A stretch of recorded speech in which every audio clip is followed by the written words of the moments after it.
on this Friday night. I'm really proud of this Chinese brand, so I hope everything goes well.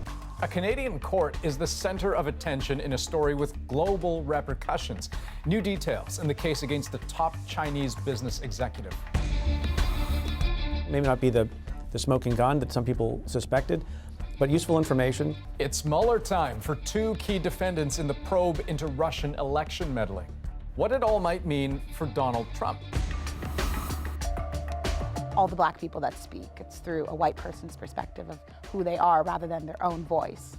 And how a classic American story is being reframed for a new audience. But is it time to retire To Kill a Mockingbird? This is The National.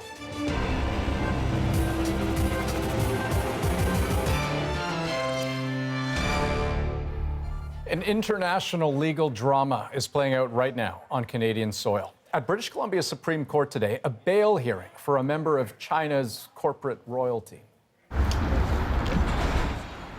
Now, it is hard to overstate just how closely the world is watching. Media from around the globe crowded the courthouse steps, waiting for Meng Wanzhou, the CFO of Chinese telecom giant Huawei, also the daughter of the company's founder.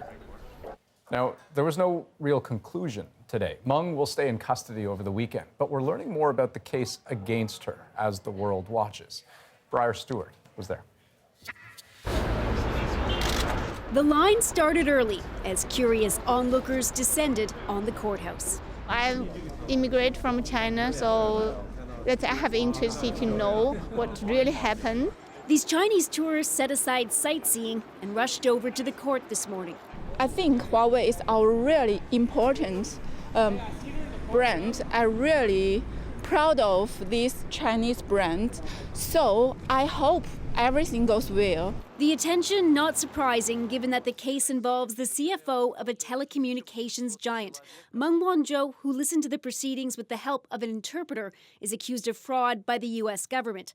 It asserts that between 2009 and 2014, Huawei used a shell company called Skycom to break U.S. sanction laws around exports to Iran. It alleges the fraud conspiracy was perpetrated at Huawei's highest levels, with Meng personally making key misrepresentations to one of Huawei's banking partners. Her lawyer said Huawei sold Skycom in 2009, arguing the company and Meng complied with regulations. The accusations and the politics have put Canada in an awkward position. Canada is kind of caught in the middle of a proxy war between China and the U.S. It's not an enviable place for us to be. But the question today wasn't about extradition, but bail. Her lawyer argued she isn't a flight risk because she has connections to Canada, including two multi-million-dollar homes in Vancouver. At one time, she was even a permanent resident of this country. If released, she's willing to hire a private security and surveillance firm. The detention decision is the heart and soul of the extradition process. People with deep pockets can afford the best lawyers, private security 24/7, and a plan of electronic monitoring as if they're living in an electronic goldfish bowl. Meng's lawyer says she wouldn't think of breaching any bail conditions because she wouldn't want to embarrass her father or China. But the Crown is making a rigorous argument against her release. The bail hearing is expected to continue on Monday. Briar Stewart, CBC News, Vancouver.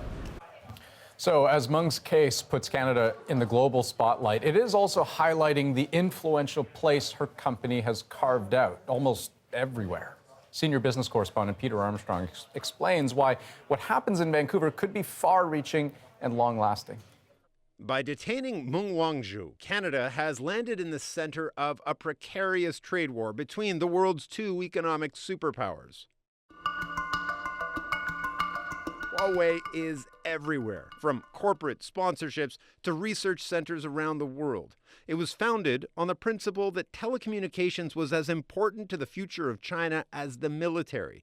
Today, its equipment powers much of the global telecom system, but it's vying to build the next generation of networks, 5G. Embedding Huawei equipment in our next generation of the 5G generation of cellular, for example, creates a really serious national security risk.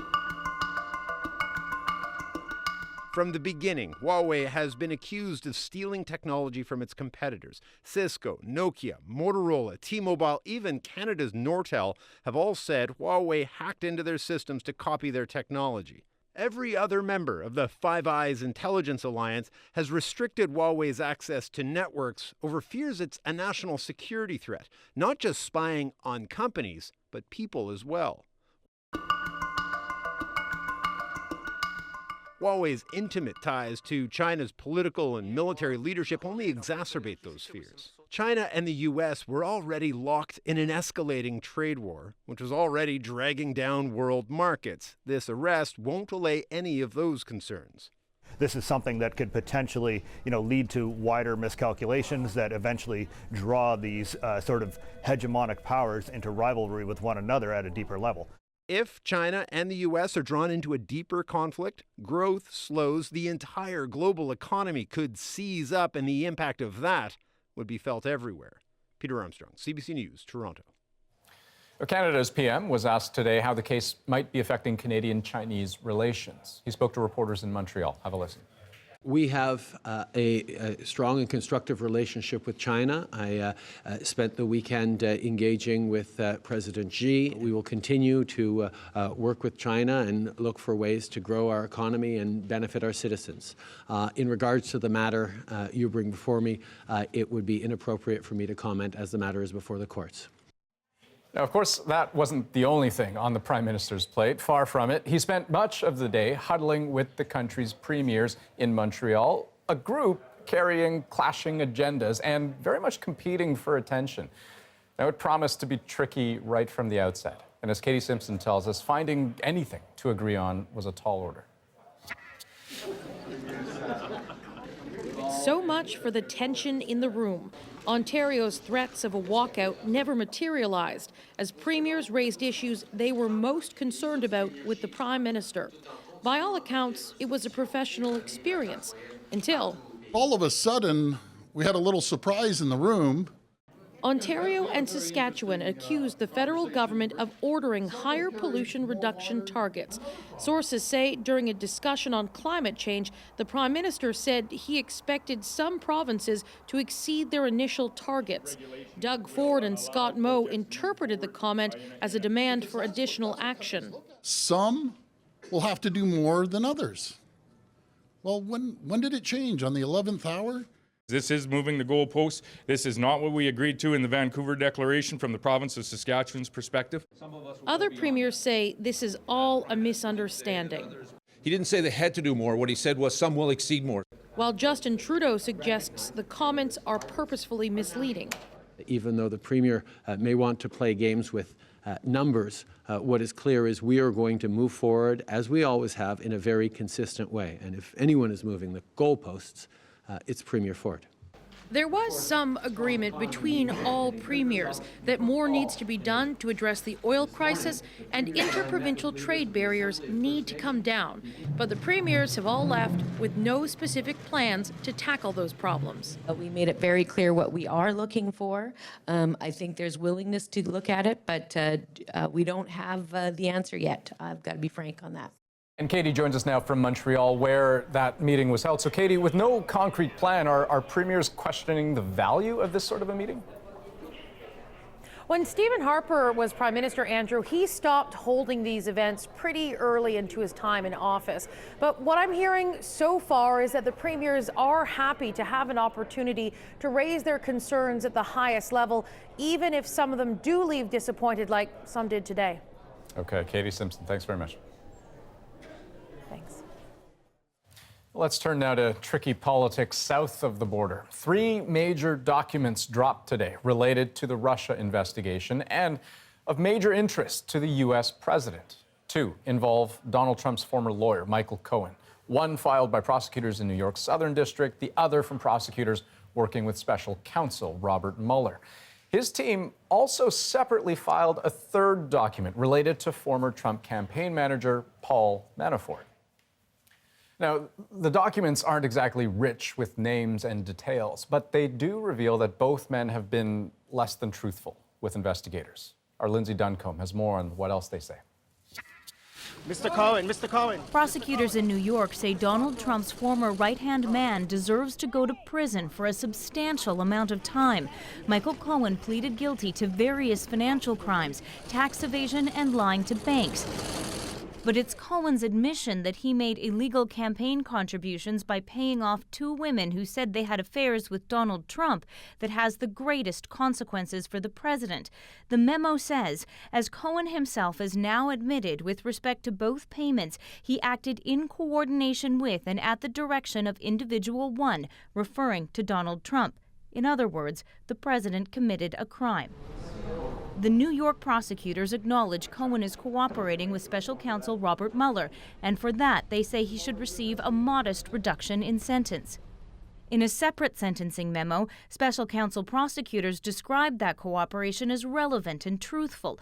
Cohen provided the SCO with useful information concerning certain discrete Russia-related matters core to its investigation, and gave prosecutors useful information concerning White House contacts as recently as this year.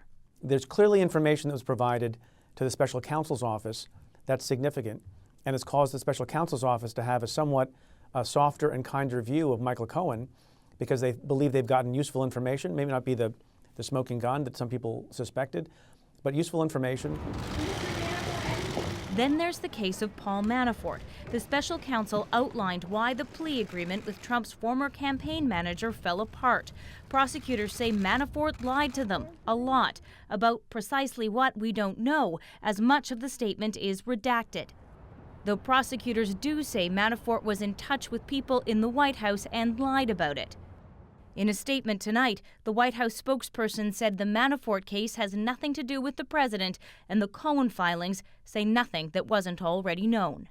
Lindsay Duncombe, CBC News, Washington. So will this affect President Trump, and if so, how much? Let's read a little deeper into today's developments with Keith Bogue. So Keith, what stands out for you in these three documents? Well, Andrew, in the first one about the campaign finance violations, you have the Southern District of New York saying the President of the United States committed a crime. That's a big deal. The other documents bring the Russia investigation closer to Trump and to the White House.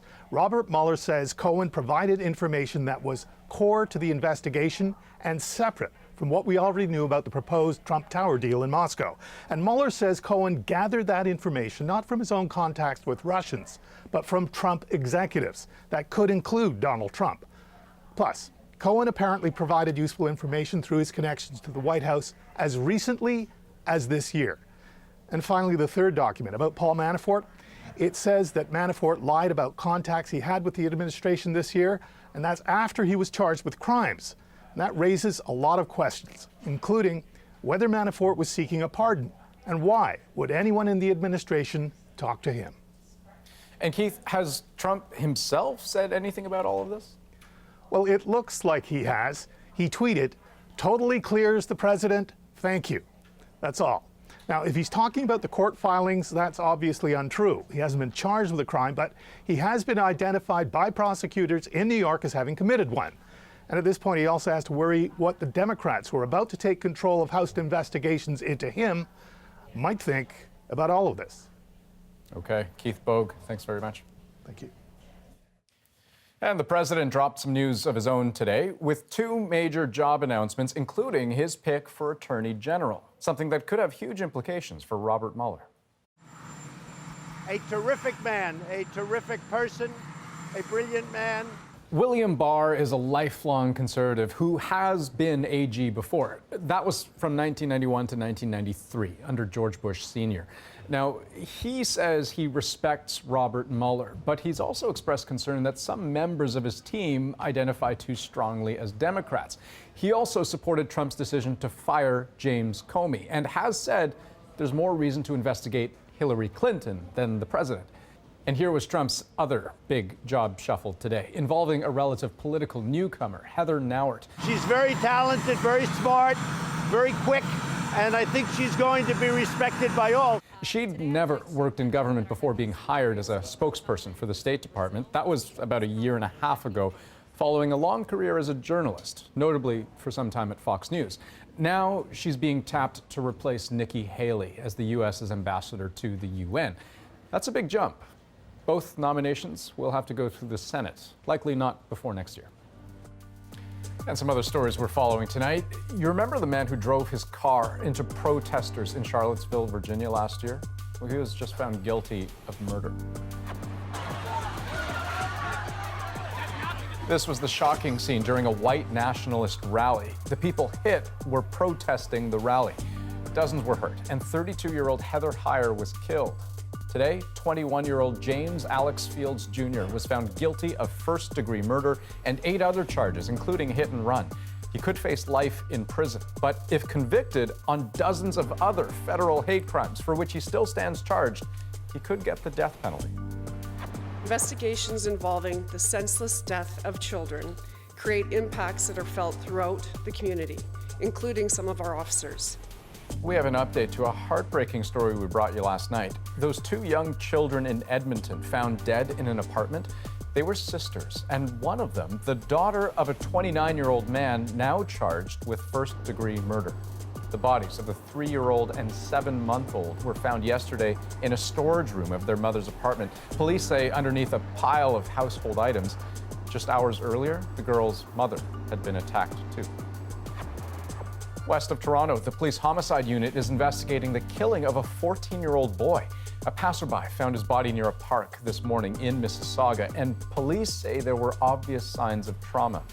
According to multiple sources, he's a student who went to a high school nearby. And overseas, a day of extreme preparation in Paris. Restaurants and luxury boutiques are taking the extraordinary step of boarding up shop fronts. They're worried about potentially violent protests set to flare up again tomorrow. The CBC's Thomas Dagla is in the French capital tonight.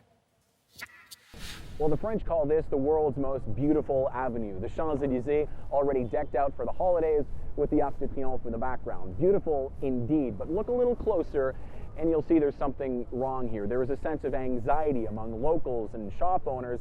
That's why they're boarding up their businesses tonight, because of what could happen tomorrow. This was the site of some of the country's worst rioting in decades a week ago, and tomorrow there is an expectation another big crowd of yellow vest protesters is going to show up again. Now today, the Interior Minister said he expects only a few thousand will show up, but among them could be what he called ultra-violent individuals. And as you can tell, people are very passionate about this yellow vest movement here in Paris. The fear for the government is some will come to the capital tomorrow ready to loot, even armed to kill. Now, the government just this week backtracked on the fuel tax hike that sparked this entire movement, but some say they won't stop until President Emmanuel Macron resigns. Tonight, as ever, Paris is lively, but tomorrow, the biggest soccer club in town has postponed its match.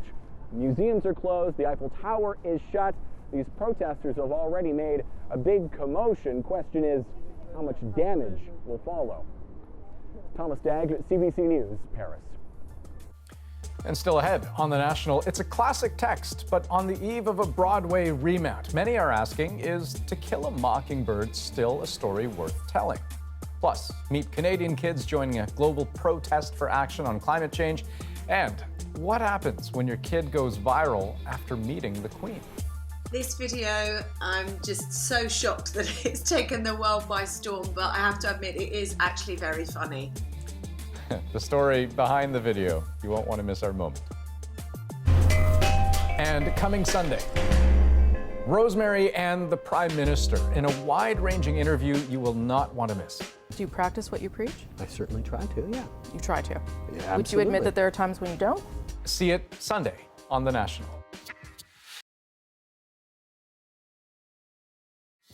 There's been some talk that I shouldn't do much about defending this man. Then why are you doing it? If I didn't, I couldn't hold my head up in town. Harper Lee's To Kill a Mockingbird, the book, has been taught in schools across North America for decades. It's been adapted into an Academy Award-winning film and voted America's most beloved novel.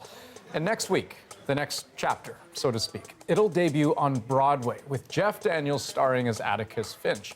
But according to the screenwriter, Aaron Sorkin, it's going to be different. We understand now in 2018 that using African-American characters as atmosphere in a story is offensive. Also in this story, it's a wasted opportunity. Turns out Sorkin had to fight the Harper Lee estate over changes from the original. And as Tashana Reed shows us, the conversation about how to retell a classic is also being had in Canadian classrooms. Before these high school students see To Kill a Mockingbird on this stage, they're getting a history lesson. Does anyone know what the Jim Crow laws are? The Stratford Festival offers a workshop for students to discuss themes in the play. To Kill a Mockingbird isn't a classic in their hearts and minds the way it is for a lot of teachers. So to ask questions about perspective, about representation, about authenticity. Harper Lee's 1960 classic explores racism and injustice. A black man falsely accused of raping a white woman, told through the eyes of a young girl whose father defends him. Deja Dixon Green plays Jessie, a character in the book who was added to this production of the play by the director. She has no lines, but says her character still has an impact. When we have the play and we have the opportunity to bring Black, even presence on stage, I think it's important so that those few Black children in the audience or visible minority children in the audience have that connection.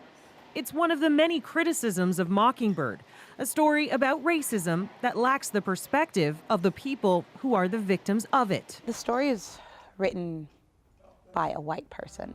All the Black people that speak, it's through a white person's perspective of who they are rather than their own voice.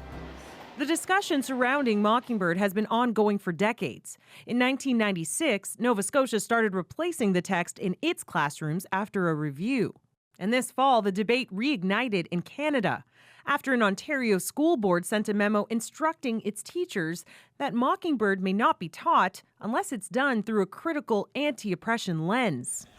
The move, a response to concerns from parents and students about Black representation in their curriculum. It's a great novel. I have no problem saying it's a great novel. Author George Eliot Clark questions why this American novel about racism is being taught in Canadian schools. If we want to teach anti-racism in Canada, we need to go to texts that talk about Canadian experiences, and also texts that do not marginalize and alienate Black youth in the classroom.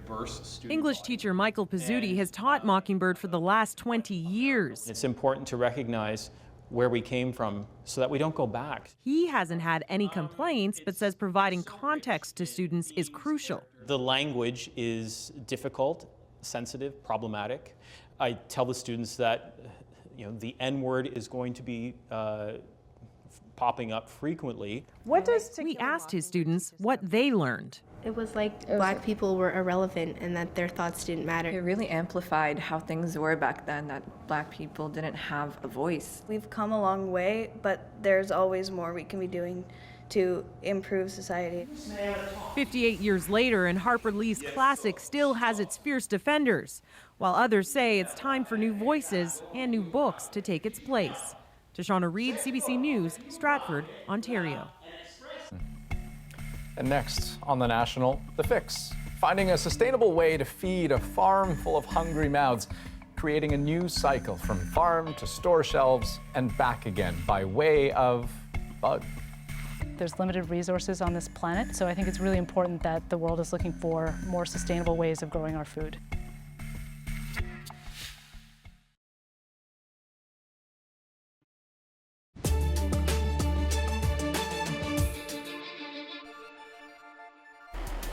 Tonight on The National, Chinese state media showing the world's first ever mission to land a spacecraft on the far side of the moon, the side that never faces the Earth. The aim is to gather moon rock and soil for scientists to study back home. It's a long journey, though. The landing won't happen until early January. In my blood. And that is the moment Canadian singer Shawn Mendes received his first ever Grammy nomination. He's actually up for 2 awards, but certainly no guarantee he'll win. He's going head-to-head with fellow Ontario native Drake in the Song of the Year category. Drake is actually one of the artists leading the charge for the night, with 7 nominations overall. There are other Canadians in the running too. Diana Krall there, Daniel Caesar. The awards happen February 10th. Okay, let's talk about an increasingly serious life and death problem: access to affordable, nutrient-rich food. The world's arable land is limited and under constant pressure. Population growth, industry, climate change, take your pick of threats. But a growing number of people think nature itself has already provided a solution in the form of insects. Billions of people around the world eat them. And granted, the idea hasn't exactly taken off here in North America, but even so, there's potential for insects as a source of high-quality protein for animals. Think livestock. And as Briar Stewart discovered, for Canadian farmers looking to save money, this fix seems to crawl right out of the woodwork. Hey, Chop-Chops! Who's hungry? At Caspian Acres, there's a menagerie of mouths to feed. There's chickens, ducks, and guinea fowl. They roam alongside a rather proud turkey and everything else that's farmed here. Sheepies! The sheep and pigs are more than content with the tubs of fruit, veggies, and restaurant waste tossed their way. But when Aras Bali Mahagdum and his wife Anastasia Hey guys! expanded their brood of birds, it hit their bottom line. Who's hungry? When we started raising ducks and chickens on the farm, we realized quickly that we weren't making any money selling the duck eggs and chicken eggs because all the feed cost was so high. They were having to buy a protein feed that contained soy, but the cost was threatening to derail their whole dream of running a sustainable farm. Yeah, here's the fly room is. Aras, whose background is in computer science, looked for a solution, and he found one in a fly. Well, actually, in its larva. Here is a tray with a whole bunch of eggs on it. So there's hundreds of thousands of larvae in this little section. These are all eggs? These are all eggs. So that is just over half a gram. They can be seen more clearly under a microscope. Here we have a whole bunch of flies that are turning into prepupae. Once they hatch, they become larvae and are high in protein. Perfect food for his hungry birds. So how much trial and error has there been to get to this point? Tons and tons of trial and error. I've had them fail in about every possible way that it could fail. These larvae come from the black soldier fly, an insect that needs to be in a warm, humid environment. In his first few attempts, the flies died. Once he got the temperature right, there was another issue. The flies wouldn't mate. Some people on the internet were saying that if you play some type of music, then they start mating more. I tried that, actually, just wanted to see if it's true, but I didn't notice What music did you play? I played a lot of disco and a lot of dance music. Was not doing it for the flies. No, okay, they weren't into it. Thankfully, the flies ended up sorting that part out on their own, and Aras is now a full-fledged bug farmer, albeit on a much smaller scale than what's happening in Langley, BC. So here we have our Intera Grubs product. So as you can see, it's just the whole larvae dried, nothing added to it. These millions of larvae are destined to be turned into feed, and Terra is one of the world's largest companies betting on the black soldier fly. I think it's the greatest thing in the world. And Victoria Leung came on board after responding to an ad on Craigslist that asked prospective hires if they wanted to change the world. There's limited resources on this planet. There's only so much arable land we have to grow crops and food for people. There's only so much water that we can utilize. And so I think it's really important that the world is looking for more sustainable ways of growing our food. And how do the larvae help with that? Well, for one, they grow really quickly. Their life cycle from egg to when they're ready to be harvested is about 3 weeks. And in that time, they grow 1,000,000% of their weight. They are voracious eaters. Just watch as the larvae tear apart this hamburger. Out in Terra, they're fed mountains of produce. Most of these fruit and vegetables still look great, but by the time they make it to the grocery store shelf, they'll be past their prime. So what would end up in the garbage gets trucked here instead. The larvae don't need any water and take up very little space before they're turned into feed for pets, poultry, and fish. It's about 40% protein, 40% fat. And the company is hoping one day also you and I. We see that as being the holy grail. We think we're probably a few more years out of it than we'd like, but we've certainly seen the trend for insects take off in the human food market. Who's hungry? Back at Caspian Acres, they haven't snacked on the larvae themselves yet, but they feed them to their ducklings and all the other birds. But there's no large industrial operation here. These ones were baked in the oven for a low temperature, kind of dry them out slowly. And then some of them are just strained through material to try to get excess moisture out of it. So you just put these kind of like on a cookie sheet? Exactly. Just like you would granola. Yeah. Instead of granola, they're bugs. And they get the food to feed the bugs from the local food bank, which has a program to help cut down on food waste. So here's an example of a bin. We fill up the truck every second day, and this whole food will last about 1 day at the farm. We'll use it up. So this is black soldier fly frass, basically their poop. As for all the waste the larvae produce, well, that gets used too in compost. We always kind of wanted the farm to be a combination of different animals and wanted to make everything kind of work together. So when we looked at it and we sort of started reading it, it felt like a missing puzzle piece. And now that they've overcome all of the challenges in raising and harvesting the larvae, they're thinking about becoming breeders so they can help others learn the basics of farming bugs. Who's hungry? Briar Stewart, CBC News, near Kamloops. I haven't had dinner yet tonight, and I may not. Still ahead on The National, a special CBC short doc, the story of how a woman who grew up in a strict immigrant household in Calgary found her voice through stand-up comedy. But first, just days now till the conclusion of our investigation into one of Canada's largest unsolved mass murders, the bombing of Canadian Pacific Flight 21. For months, The National and CBC podcasts have been digging into this cold case. Monday morning, you'll be able to download the final episodes of Ian and Johanna Wagstaff's podcast, Uncover, Bomb on Board. And Monday night, right here on The National, we'll bring you a documentary on the case. Here's a preview. OSP, what is your destination? CB21, Vancouver. Do you read?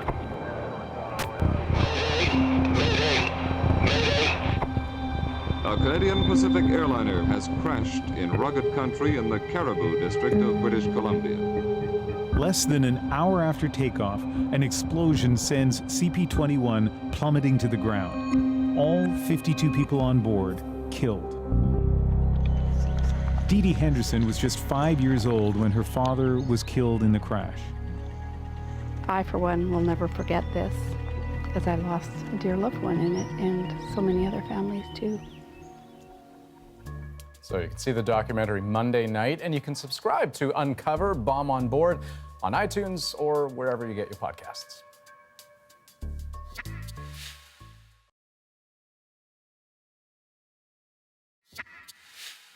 Shalina Marani grew up in a strict immigrant household and says she never really felt like she had a voice. She became a bit of a rebel because of it. Fast forward to today, and she's speaking her truth on stage and making people laugh in the process. Tonight on The National, we follow Shalina as she learns the craft of stand-up comedy in this CBC short doc. Hey everybody, it's great to see you here. Hello everybody, welcome to Shalina Marani. I really want you to laugh tonight because the last thing we need in the financial capital is a Muslim bombing. Wouldn't you agree with that? I love being on stage because before I was really busy being a mom and working, and that's all I had basically in my life. So I'm a new Muslim. I had to go to a group called Muslims Anonymous, and you raise your hand and you say, I'm gonna be a designated driver for the rest of my life.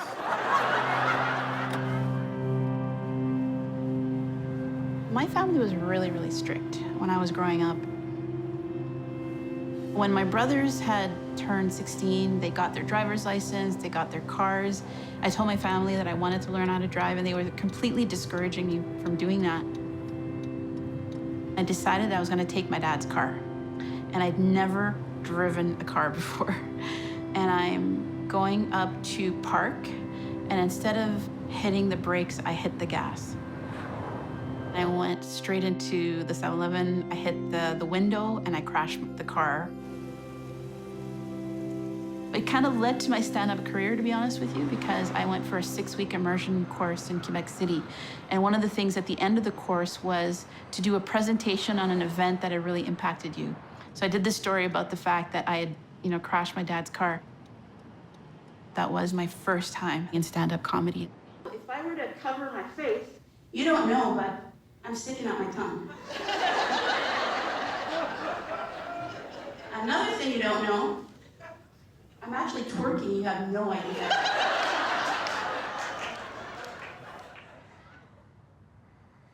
Can I try a joke on you? What? Okay, I'm just gonna try a joke that I created, okay? Okay, I just finished the fast for the month of Ramadan. Scientists, did you know that, have you heard that scientists are gonna be releasing a film showing how sugar withdrawal during Ramadan leads to alarming rates of irritability among Muslims? Have you heard about this study? No? The documentary is called Fast and Furious. You like that? Did you laugh? Did you get it?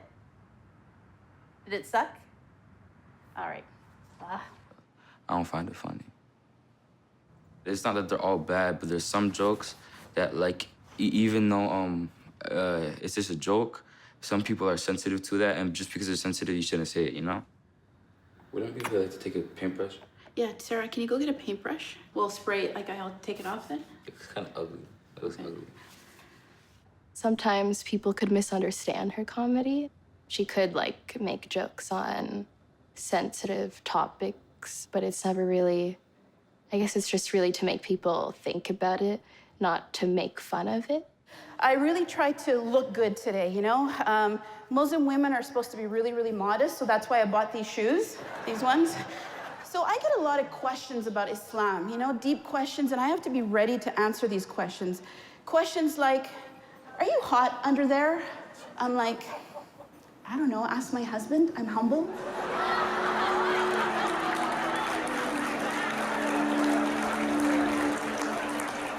I met my husband in Quebec City in 1992. I just walked up to him and I just said, I think we're in the same world, on est dans le même monde. Coming from an East Indian family and marrying a black man was really taboo. As soon as my mom saw my husband, she refused to get in the car with him at the airport, and she was crying the entire week. Meeting the parent was challenging because the parent at that time, they won't accept the marriage. They actually didn't even know I got married. You know, we basically went to Toronto over the weekend. I was cooking on the day of my wedding, crying, thinking that I was completely betraying my parents. The kids should listen. The listening starts from the parent first. Finally, they accept. I think that Islamophobia, any type of racism or whatever, is based in fear. Her stand-up comedy is the way she built a bridge where Trump and other people burn the bridge. On the most part, if people do have prejudice, it's because they don't understand something. It is really hard to be Muslim, you know, in this type of atmosphere, but when I walk down on the street, I'm not thinking that people are looking at me a certain way because I'm a Muslim. And you know you want to fit in, right? And so you try to show a bit of skin anywhere you can, right? I'm not doing this for the Muslim community anymore. You know, at the beginning, I thought that was the case, but what I'm recognizing now is that there is a way to make people realize what we're going through, to create a bit of empathy, you know? So, next week, we are going to meet at the club. The show is at what time? 8:30. Very good. So we're going to meet at what time? 8 o'clock. We've been working so hard over the last 5 weeks. I'm just really excited about, you know, performing in a different type of atmosphere because I've done a lot of shows with the Muslim community. So this would be branching out into a new atmosphere. It's kind of like the elephant in the room, a Muslim woman, you know, in a nightclub. But it's okay. I have a bit of a mission. This lady taking the stage now has been performing for a few months now, and she's very, very funny. Please put it together for Shalina Marani.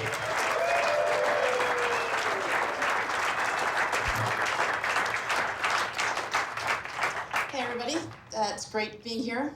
I feel very lucky that my husband let me out of the house tonight.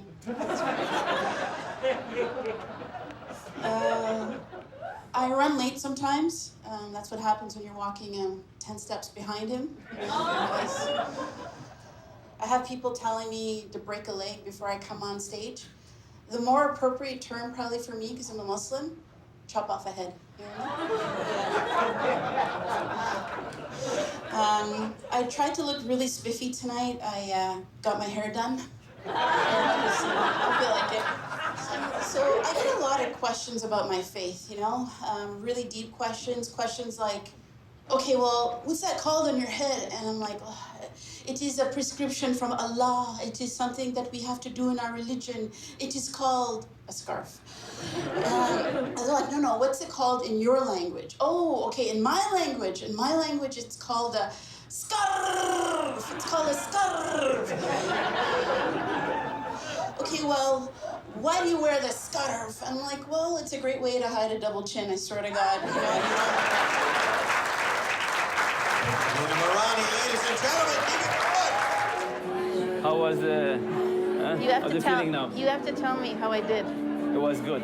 Yeah? It was funny. The people are laughing. Yeah? Yes. And congratulations. Thank you. You're done. I'm done. Now I can walk in front of you. Now you can walk in front of me. Yeah. That's good. Alors, soulagé? Oui, mais j'ai les choses de dimanche. C'est pas grave, chérie. Don't worry. Be yourself, I tell you. Let it go. Let it go. Let it go. Let it go. Oui. Yes. That is something. I love that story. Now, so that doc chronicles events from a little while ago. So we asked Shalina for an update on her comedy life, and she told us while her kid still doesn't really think she's very funny, she's trying to perfect her craft and will be performing at the upcoming Halifax Comedy Fest. Okay, if you want to watch other short docs, you can head to cbc.ca/short docs. Lots to see there from other emerging Canadian filmmakers. And still ahead, right here on The National, a very unusual breach of royal protocol. You might have seen this online today.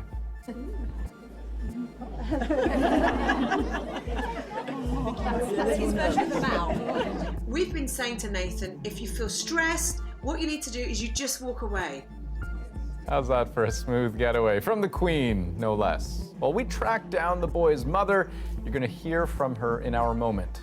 But first, in case you missed it, corporate greed, we must fight. Students young and old came out today to fight for their future. When the cause of so much environmental destruction is so obvious, then why? Why is our government not taking action? At a rally outside the legislature in Toronto, they called on the grown-ups inside the building to do something about climate change. We are the children here speaking up, and our future is being destroyed by the minute. People think that, oh sure, it's getting a little warmer, the ice is melting, it's okay, nothing big is gonna happen. Something terrible is going to happen really soon. But these kids aren't alone. A 15-year-old in Sweden has missed class every Friday since August to sit outside her country's parliament. And she's been calling on others around the world to do the same. A call answered by Sophia Mather from Sudbury. She's youth, just like me, and both of our futures are at risk, and I can't just sit there and watch her do all this for the environment and do nothing. Similar climate protests were held across Canada today, including this one outside City Hall in Vancouver.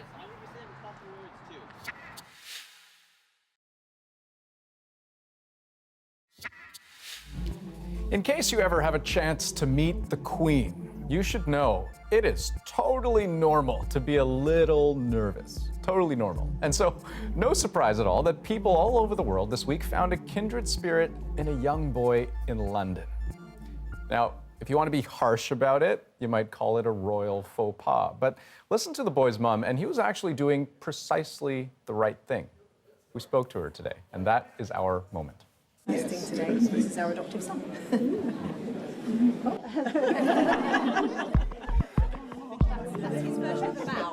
And often my husband will say, we put the funk into dysfunctional. And that's kind of what happened the other day. So in our parenting, we've been saying to Nathan, you know what? You never hit people. If you feel stressed, what you need to do is you just walk away. Nathan had been standing, well, not standing, but been hanging around for about 2 hours before the Queen came. And he was very, very excited, as we all were. But he'd been wearing his itchy suit, and he was a little like, I need to get out this suit. And I was like, please stay in your suit. And there he was standing, he was doing so well. And then I think he just got completely overwhelmed by the fact that the Queen was standing in front of him. And he thought, I know, I must do what my mum and dad say. Now I must just walk away if I'm feeling overwhelmed. And that's exactly what he did. He crawled very quietly away and very politely said, bye. I mean, we're going to have this video for the rest of his life, and we are going to torture him with it. Oh, that's nice. So that family, they have 4 children, all of them with special needs, and the family's actually been quite vocal about that.